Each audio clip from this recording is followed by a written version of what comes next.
Okay, in this phase 3, we're going to be specifically looking at interpretation. So if we go back to the poem, we finished looking at diction and then the various things that sort of go with it.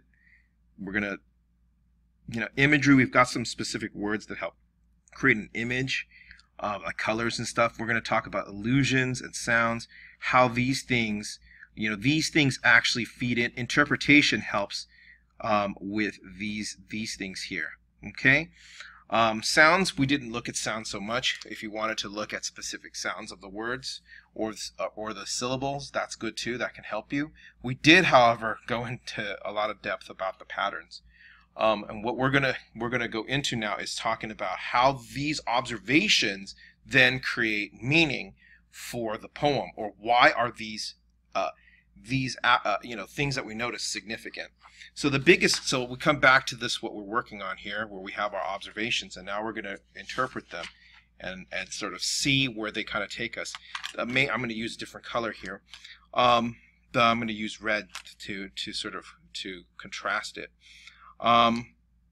So when we're looking at this the biggest question, the main question that you should be answering when you're interpreting any observation is now, why is it significant?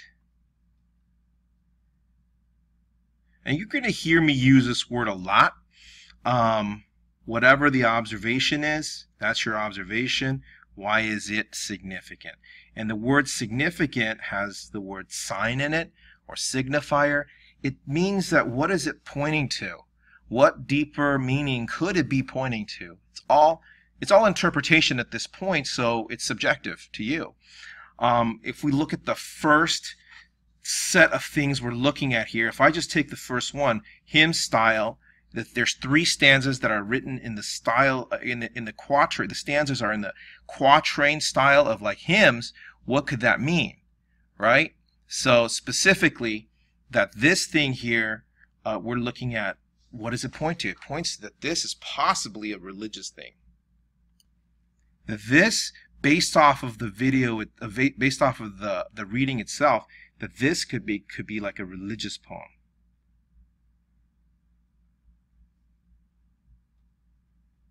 Okay, because it's a hymn style. Why is that significant? Because this is a religious poem. It's about, if we think about the circle of life again, it's about the relationship between God and the speaker. Okay, and also we got religion.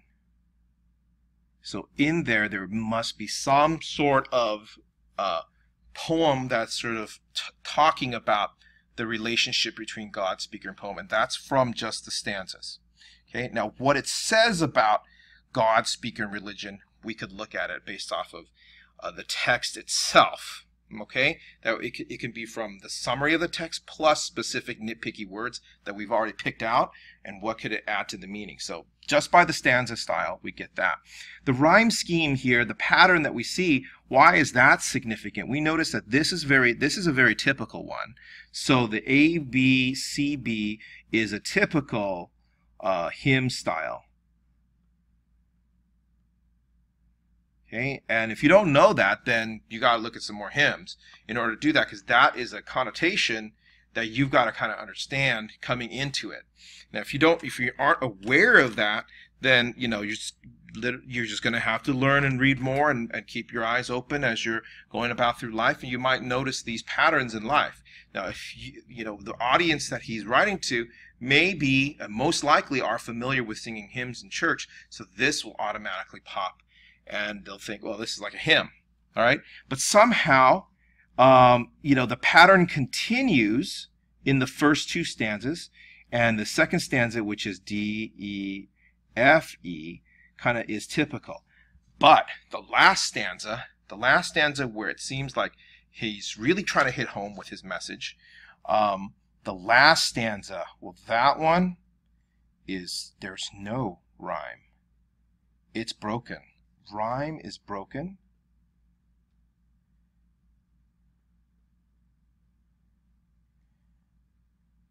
from typical hymn style.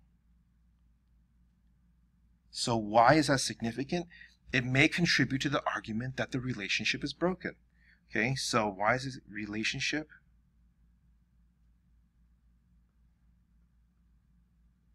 I put a question mark because are there then other interpretations, other pieces of evidence that may sort of come back to this concept? Don't know. We're just sort of gathering our notes as we're interpreting the facts. Okay? Now comes the pattern of the rhythm. Okay? And altogether, the pattern of the rhythm. Now, does the first quatrain with the iamb and anapest 4 times in that same order, what could it signify? Now, the first stanza could then be related to these stanzas, the rhyme pattern here. It could be related to that this is, you know, sing typical hymn, and that there is balance. Is balance. Okay? It also is written in anapests. All right? The anapests themselves lend itself. There's balance. Anapests. This is a note. Anapests. Like I said, you know, like 'twas the night before Christmas and all through the house, lends itself to be sing-songy. Sing-songy children's rhymes. And so here it's really signifying the childlike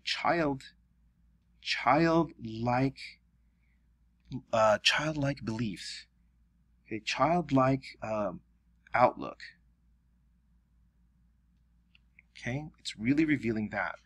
And what can it mean? It can mean that the speaker approaches faith, approaching faith like a child, approaching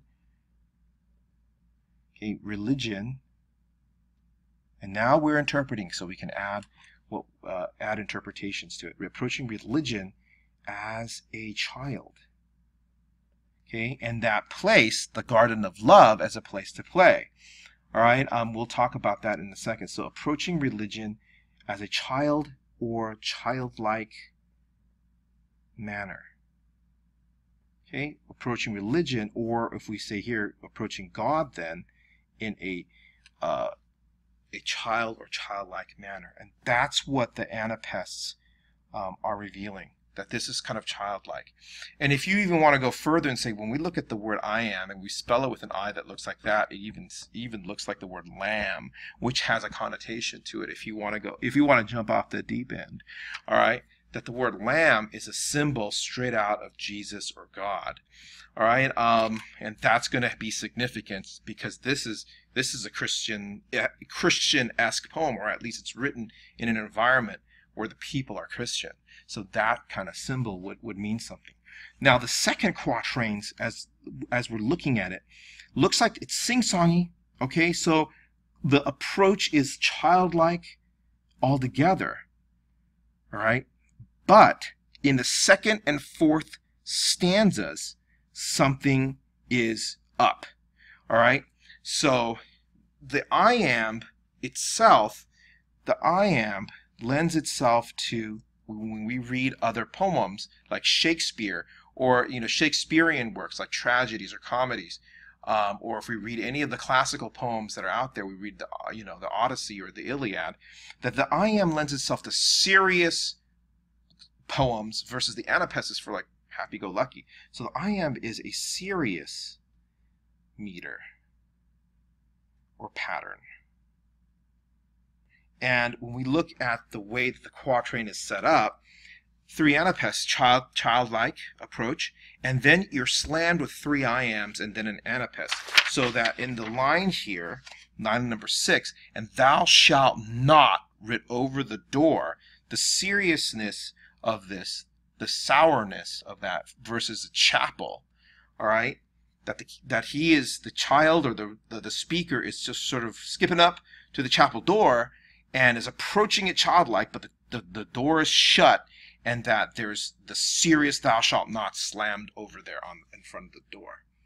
Okay, so somehow that childishness is then broken with this seriousness. And then again, the speaker, he or she, is turning to the garden of love in hopes again. All right, again with hopes. So then childishness, childish hopes, turning to that garden and noticing it's still green, noticing there's green there. It's like filled with hope of the childishness, and then slammed with something serious at the end, which ends up leading into the third stanza. So the rhythm itself, okay, leads to the serious pattern. So you have childish, serious slam, trying to find hope to be childish again, and then turning with hope again, and then gets slammed. By the reversal of the pattern here, the second and fourth are reversed. Okay, if you notice, 3 iams, 1 anapes, 3 anapes, and 1 iam. Because it's reversed, okay, the reversal of innocence. Reversal of innocence and childlikeness. We're not going to say childish. Childlike. Childlike faith or belief. So there is that reversal just in the rhythm itself. If we look down here in the third quatrain, now this is the most telling one.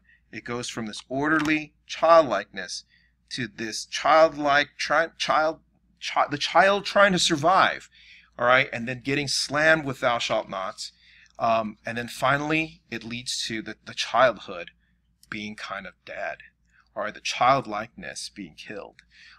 Here it says, I saw it was filled with graves, okay, and tombstones where flowers should be, and priests in black gowns were walking their rounds, and binding with briars my joys and desires.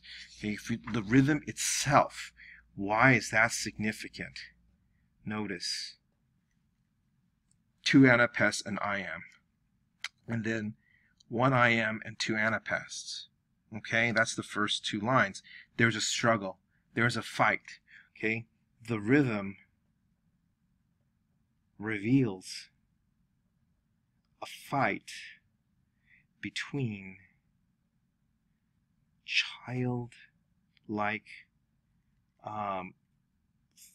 innocence versus straight out religion, versus the harsh religion. Okay, so it reveals that. It's the significance of the rhythm here. It shows that there's a fight. Childlikeness trying to fight against that seriousness, but the seriousness versus the childlikeness. There's a fight here, and in the end, there's a mix. I don't think it's all destroyed. All right, it's not destroyed, but again, notice iam anapes, iam anapes. Those are chains. There's a chain here. Right? When you're looking at this chain, like a binding. All right? It goes through iam anapes, loops of a chain, trying to connect. Okay, so that there's a fight, and in the end, the childhood is not killed, but the childhood is like bound or enslaved. Okay, so here you have and it's not confusion, because if it's confusion, you might say, oh, it's confused. No, if it's confused, then it would be a mismatch of rhythm. The rhythm pattern here shows conflict between 2 things, resulting in both things being mixed. All right, so the religion and childlike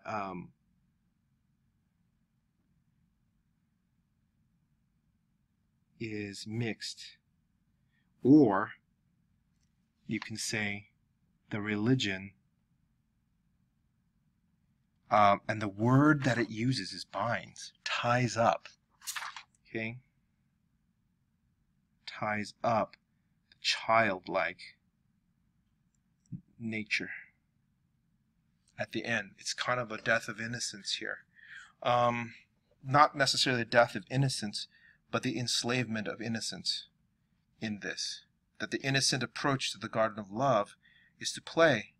But instead of playing, there's this deadness about it in the religion itself. Okay? So if we look at that, that's just all we got from just patterns. Patterns by itself we've interpreted. And we've got all this information that we can use for application. Yes, pattern is important. The pattern itself of just the rhythm and the rhyme can reveal so much about the poem. We're moving on to the next part. We're not even done. All right, and this is a childlike short poem of 12. If you're doing it correctly with your data, you can be able to find so much that you can write. If you're going to have to write an essay, where to begin, right? If it says you just need 3 pieces of evidence, I didn't even have to go with the words and diction. I've got enough here on just the rhythm itself and the rhyme to be able to talk about the patterns of the argument. So if this was like a prompt that says, well, talk to us about the relationship between the speaker and religion, and then us as the audience, what's the complex relationship between the speaker and religion? You already got this. The complex relationship between the speaker and religion is that he believes religion binds the childlikeness of approach to God that we should have and actually trips it up more. All right, the image itself, let's take a look. Does that actually sort of, do other things comply with that argument? All right, so let's look here. Garden of Love. I'm using red here. Garden of Love. Let's talk about the word garden. All right, the word garden immediately, if you know your lore, should be connected to the Garden of Eden, right? Paradise.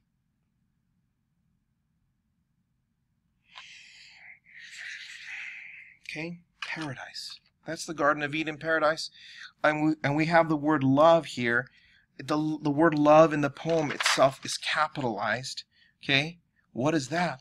Well, we know from the book of John, all right, that God is love.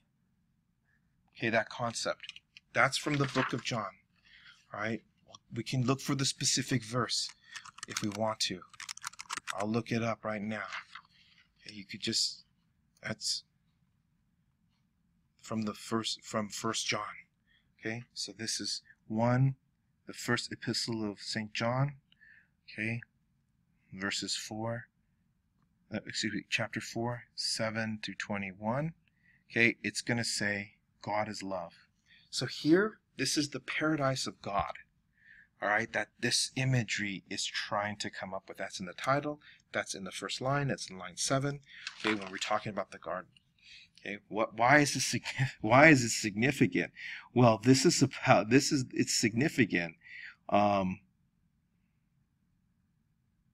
because it's straight out talking about the relationship of God. It's pointing to the subject.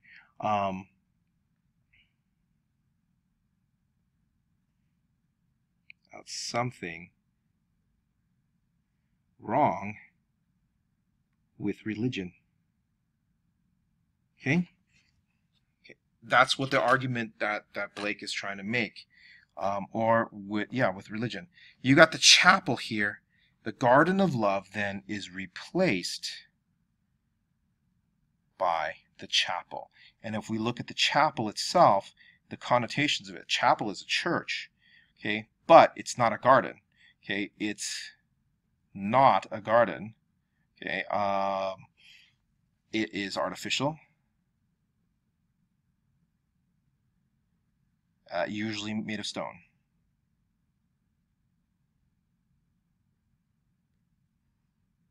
Stone, and it's rigid. So the chapel itself is rigid. And it's built in the Garden of Love. It's built in paradise, or it's replaced with paradise. And people build it. People build it. People built it. That's most important. People built it. It's not God who builds it. All right? God built the garden. The garden belongs to love, God. All right? So the garden is love itself. Love created that garden. Okay? It's natural. Chapel, artificial. People created it. You build it from the ground up. Okay? And people built it ground up. Okay, we're interpreting it. They just say the word chapel. We're interpreting what the significance of it is. It represents the church, and it represents something artificial that's been built up. The word midst and green, okay, to play on the green. Green just means grass, okay? Again, natural. Versus the word midst. That word, it's straight out, you know, when they describe Satan, okay, the notation is the snake is in the midst, in the middle of the garden. Also, it's the tree of the knowledge of good and evil. Be careful of interpreting it wrong. All right? It's not the tree of knowledge. It's the tree of the knowledge of what is good and evil. Okay? The ability to discern. Having critical thought, then, if you want to put it that way, was the forbidden knowledge. Gate is shut. So here we have another image in line 5. The gates of the chapel, this artificial thing, were shut. Again, the gate that is shut. Remember the image of the Garden of Eden again. Garden of Eden was shut by God with an angel with a fiery sword. Okay? So the gate itself, it represents also like heaven has a gate too. Heaven's gate is shut. Means that here, there's no pleasure in it. There's no freedom. Okay? No freedom. No freedom to connect to God. All right? That there was originally, but now, because of something that people have created, it causes the reader or the speaker not to be able to have that kind of connection. The gate is shut. Okay, and then the gate is shut, and you've got the thou shalt not, which comes straight from the 10 Commandments. A lot of thou shalt nots going all over there. Okay, the word bore means to, like, you know, create or to birth. Okay, and that there was, you know, a lot of 10 Commandments of thou shalt not. Okay, rules. Why is it significant? The interpretation. Why is it? Because now that people have built it, now we've got people made up a bunch of rules. People are the ones who created the lack of freedom. People are the ones who closed the gates. Are you allowed to draw arrows in that? Yes, these are notes. They're for your use. Okay. Gravestones versus flowers. Here. Okay. They both pop up out of the grass. All right. However, one, again, gravestones and tombstones, it represents death. And death is directly connected to human created, human made, artificial. Okay. Not to say artificial is necessarily bad, but you've got gravestones, that's death, versus flowers is life. Okay, God created.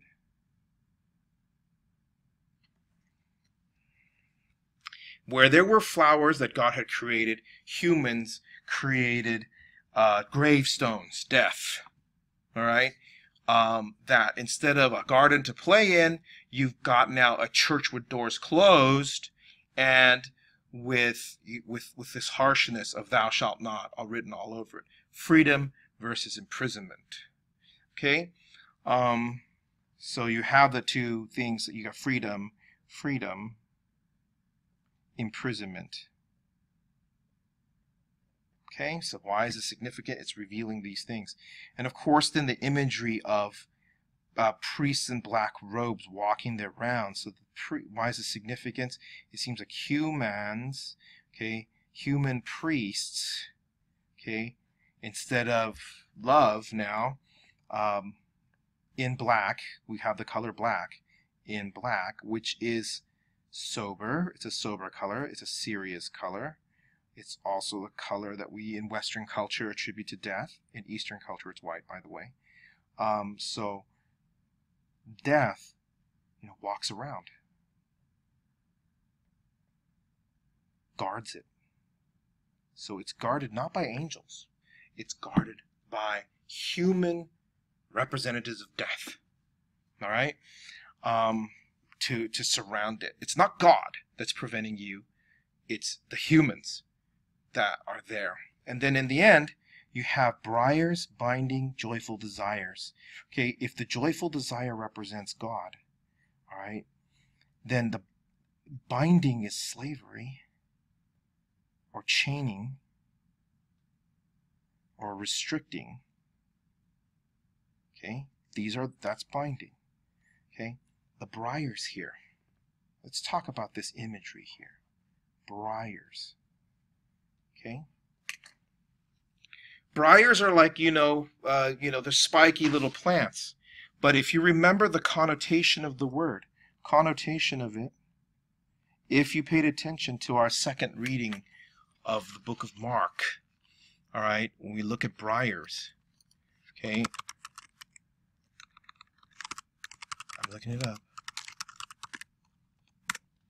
What they did was they've taken briars. That's the crown of thorns. That's the crown of thorns that are put upon Jesus' head before they take him to be crucified. Okay? So, and it's the Roman soldiers who made that and put it on Jesus' head.